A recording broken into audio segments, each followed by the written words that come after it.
All right, Coach, your offense seemed to come alive, 23 unanswered points. What did you see that allowed y'all to make some changes and get on the board? Well, running the ball and we're getting vertical, being more physical, running the football. When we can run the ball effectively, it opens up the passing game for us. And you talked a lot this week about the importance of all three phases of the game clicking. What are some first half grades? Well, I think we're doing a good job defensively. We had one bust where they got over behind us. Other than that, we're playing pretty good on offense, defense, and kicking game. All right, thank you. All right, back to you. The Rangers are back in Texas after an exciting and historic road trip where they won 8 straight road games. They left Texas 2.5 games behind Oakland. They returned to Texas 1 game ahead of Oakland, and this road trip definitely had its fair share of headlines. And now fans on. Well, you might as well play hard because the bus isn't leaving till this football game is over. That's what Southern Utah's coach Ed Lamb told us earlier this week about preparing his team to play a very experienced playoff team. If you wouldn't know, this was their first time in the playoffs, so if you saw them take the field, they have a lot of confidence, a lot of energy, and their size, well, they put a lot of Texas-sized guys to shame because some of these guys are massive. Back to you, Trey. Congratulations, Coach, on the win. Like you said this week, this team is backed up against the wall. You have to win out in order to see a bowl game, and y'all found a way to do that today. Is it true that this team might be better under a lot of pressure? Well, we make it harder than it is. Last night it was all Texas Rangers until the Astros got on the board late in the game. Tonight, Yu Darvish will be on the mound. Jurickson Profar is making his first start out in left field, really for the first time since he played in Little League. We talked to him a few minutes ago about what he thought about this tonight. He said, well, I really don't think much. He's just going to go out there and play the game. One cool note about Pudge is he actually signed a one-day contract back in 2012 so he could retire with the Rangers. All right, Coach, UConn defense definitely came to play today. Your offense quickly found a way to get on the board, though. What did you find out about this defense that made y'all able to make adjustments? Well, we knew. The Astros are 24 games under 500, but both manager Ron Washington and David Murphy said you can't look at records, especially in the game of baseball. This is only the second time these two teams have met since the '89 season, a game that quickly turned into be known as the Miracle on Mockingbird. A miracle because it was SMU's first win after the death penalty and only their second time back out onto the field. Even more of a miracle, they were down by 17 points going in with 5 minutes left to play, and they came back to win 31-30, guys. Thank you. We've been humbled. That's what Coach Lamb told me just a few minutes ago as they were taking the field for the second half. He said, we've given up as many yards as we normally do throughout an entire game, and we've had several penalties. We need to get back to what we know how to do. Thank you. David Murphy also added that this trade brings a renewed sense of confidence to the team, knowing that their front office believes they can go far into October. Rangers kick off an 8-game homestand. Ogando will be on the mound to get things started against the Milwaukee Brewers. And guys, don't forget, a couple days ago, John Daniels said if the Rangers win 10 straight games, he'll cut his hair just like manager Ron Washington. We just talked to Wash a few minutes ago. He said, man, I really want to win, but hopefully he'll find a different bet. Rangers fans had a lot to cheer for last night when they beat the Red Sox 7-0. Derek Collins on the mound had a season-high 9 strikeouts over a solid 8 innings. Derek Collins on the mound tonight for the Rangers. It's hard to believe he has only won 2 games here at the ballpark this season when he's really been very consistent. Adrian Beltre broke out of his slump just as Coach Washington said he would. He hit a 3-run double last night. Tonight, 7:05, Game 2, Rangers, Red Sox. Ogando takes the mound. John Lackey for the Red Sox. All right, more energy, more life. That's what Coach Weiss told his team just now during the half. He said if we want to have a chance in this game, we've got to run more plays on offense and keep up with this tempo. Makes sense. They need to possess the football, keep it out of Gilbert's hands. The Mavs should get a boost tonight, at least on defense. Sean Marion is returning after missing 8 games, and he leads the team in rebounds. Tip-off is set for 7:30. The elephant in the room this preseason, injuries. Yesterday, the first day back from training camp in California, 17 different Cowboys players missed practice, mostly due to injuries. We talked to Anthony Spencer afterwards, and he said extremely agitated. We can't get better unless we're out there. Let's check in with Brooke. Guys, number 74, Donald Jackson, was not in the last series of the first half. He got dehydrated, did have some IVs, and he was in the locker room for the entire halftime, so he's good. Williamson now with a thought on that Sam Houston defense. The first thing coaches talked about when the Sam Houston State defense returned to the bench was tempo. They said Southern Utah really has a nice tempo going, and they need to break that up.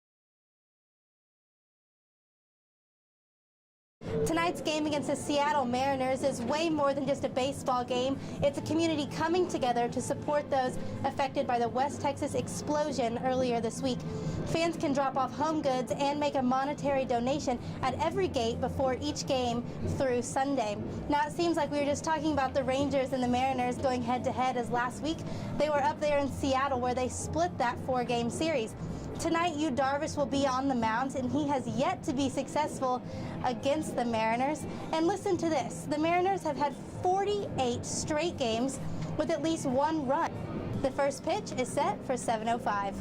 The Rangers win 9-5 today against the Arizona Diamondbacks, and Justin Grimm had his third consecutive quality start and continues to make the argument for why he should be a regular in the rotation. Grimm pitched really well, except he knows that he can pitch up here and he can be competitive up here, and I think that's the biggest step. And then today you saw he was throwing curveballs, changeups, even mixing a couple sliders, which he hadn't thrown before. So it's just a progression with young guys, and he's continued to get better. You can't beat experience out there, so just running out there every 5th, 6th day is pretty big right now, and being able to compete and show them I can compete, I'm feeling pretty good about that. And here's another thing. Every player today in the lineup had a hit. That's something you don't see very often. Also, Moreland and Murphy both had homers. Tomorrow night, Derek Holland will be on the mound against the Royals. Tonight is the rubber match between the Texas Rangers and the Cleveland Indians.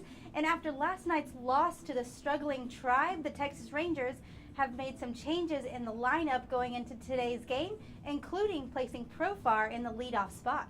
And some injury news to update you on. Ian Kinsler was out on the field throughout the entire batting practice today, taking ground balls and going through a complete workout. His return, though, is still up in the air. All right, the first pitch is set for 7:05 between the Texas Rangers and the Cleveland Indians. Thanks, Mike. We're out here at the ballpark. Tonight is game 1 of a 4-game series with the Toronto Blue Jays. Last week, the Rangers were up in Toronto for a 3-game series, but tonight, Darvish is on the mound here in Arlington. Ismail Rogers will be on the mound for the Blue Jays, but keep your eye on their bullpen as well. They have pitched over 50 innings in the last 10 games. Also, outfielder Jose Bautista, he's had 3 homers in the last 2 games. But historically against Darvish, he is 0 for 9 with 3 strikeouts. The first pitch is set for 7:05, the Texas Rangers and the Toronto Blue Jays.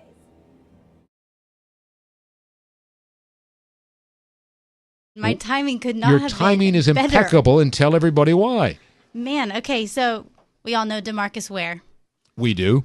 After today, he is the Cowboys' all-time leader in sacks. Isn't that something? 115. Incredible. That's a good number. It's an incredible number. Well, we were going to highlight him today as our difference maker. So before he got the record-setting sack today, Yes. you had already talked to him earlier this week and had this did. all prepared. Yes. See, and- that's why we have you here on the show, because you're that smart.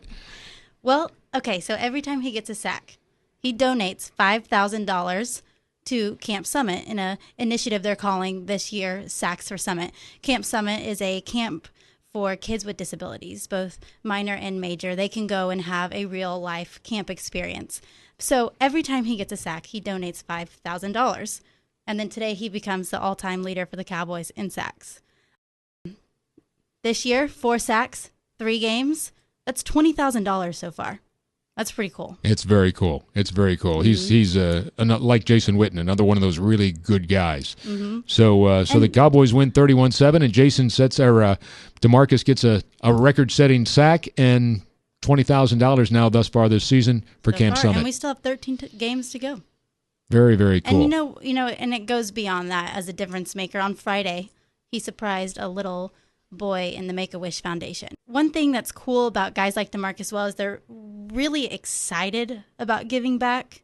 You can kind of tell something that kind of radiates throughout the locker room and throughout other players. But, He said, knowing you were able to make a kid's day when they've been waiting to meet you, that's exciting.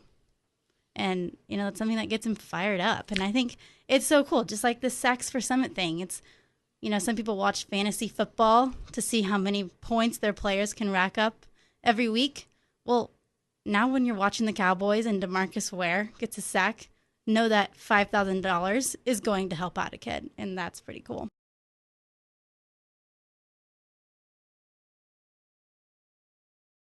Well, who are you talking about tonight? You are here each and every week. You talk about the difference makers in our world, in the world of sports, either a coach or a player in either the professional ranks or the collegiate ranks. And tonight is Tyler Seguin. We talked a little bit about some of the initiatives the Dallas Stars are taking off the ice this season, but they called back and they said, Brooke, they are going to have some of the guys that he's actually helping out at the game this past Thursday. Why don't you come out? You'll get to meet them, meet Tyler, talk to all of them, watch them interact. What Tyler is doing is he's doing this initiative called Seguin Stars.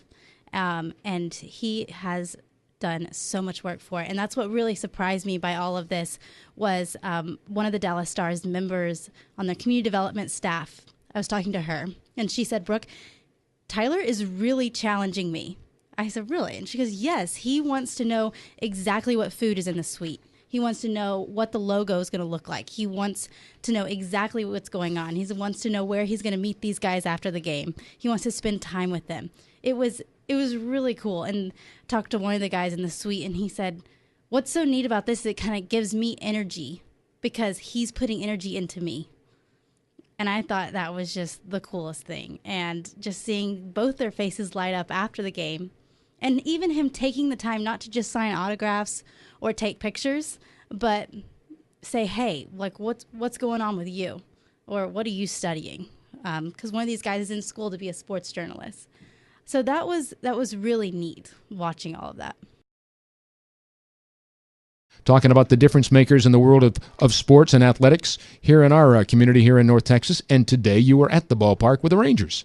I talked to Robbie Ross, one of the Rangers pitchers. And earlier this week, I talked to his wife, Brittany Ross, as well. And they are more involved than you would ever believe. They have their own nonprofit, Mission 108. They have a lot of passion to help the homeless. And so being in baseball, they travel a lot. So they got this idea, why don't we take all these little travel-sized things we get in hotels, shampoos, lotions, anything, why don't we bring them back? We'll start collecting all this stuff, and we are going to help homeless. And not only that, we're going to spend time with them and encourage them. So that's one thing they do. The next thing I found out about is a couple weeks ago when they were in LA for a road trip, they had a day off. Brittany Ross said, hey, I want to go support this No Hate campaign. And it's a celebrity photographer putting together sort of a collage of people that are well known that can take a stand and say, hey, we're going to treat everybody equal. So they were involved with that. And then also coming up in November, they're going to Ethiopia over Thanksgiving just to love on people. They're going with another family, but they are going just to be encouraging and bring a positive spirit over there. One thing I noticed when we were talking about each of these three things is it's not always about the money you can give or the big presentation of a huge check. Just in talking to them both, you can tell that they're not just going through these motions. You can tell that it's really a passion for both of them.